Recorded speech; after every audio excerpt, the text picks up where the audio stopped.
ለወሩ ተገቢ ክብር ሰተነዋልን? ምስጋና ለአላህ ይገባውና እዚህ የተራዊ ሰላት ለመስገድ የሚሰበሰቡ ብዙ ሰዎች አሉ። በየአቅጣጫው ያሉ መስጊዶች ረመዳን ላይ በሰጋጅ ይሞላሉ። እውነትም ይሞላሉ አይደለም? ግን ከጠቅላላው አማኝ ቁጥር አንጻር ሲታይ ግን ስንት ፐርሰንቱ ነው መስጂድ የሚገባው? የሙስሊሙን 20% እንኳን አይሆንም።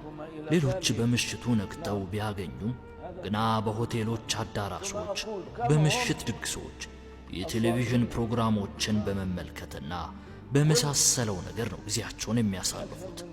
ይህ እንግዲህ ጾመኛ ስለሆኑት ነው። ከዚህም በላይ የምለው ስንት ሙስሊሞች ረመዳንን ይጾማሉ። በብዙ አጋጣሚዎች እንደምለው የዚህ ወር ደንብና ሥርዓቶችን መጠበቅ ግድ ይለናል ወንድሞቼ። እነዚህን ሥርዓቶች ማክበር የማይችል ሰው ካለ በቤቱ ነፃ ነው።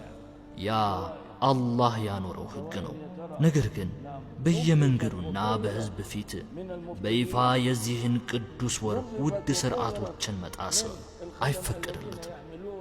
ቦታዎቹ ግን እንዲህ ካሉ የጥሰት ተግባራት ጸርተዋል።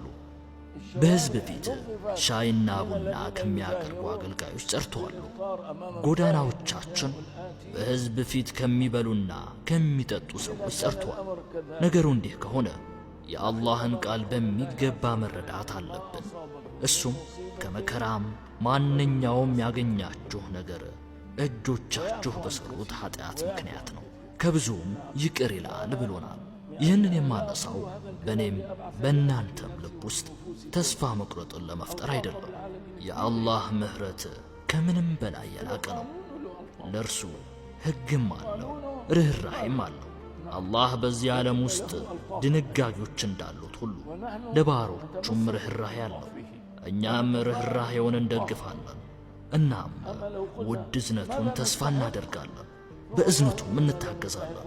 እዝነቱ ባይኖር ግን ምን ይገባን ነበር ካልን ያለ ጥርጥር አሁን ከምናየው የበለጠ የሆነ ቅጣት ነበር የሚገባን። ሱብሓነላህ፣ የአላህ እዝነት እንዴት ይገርማል ወንድሞቼ።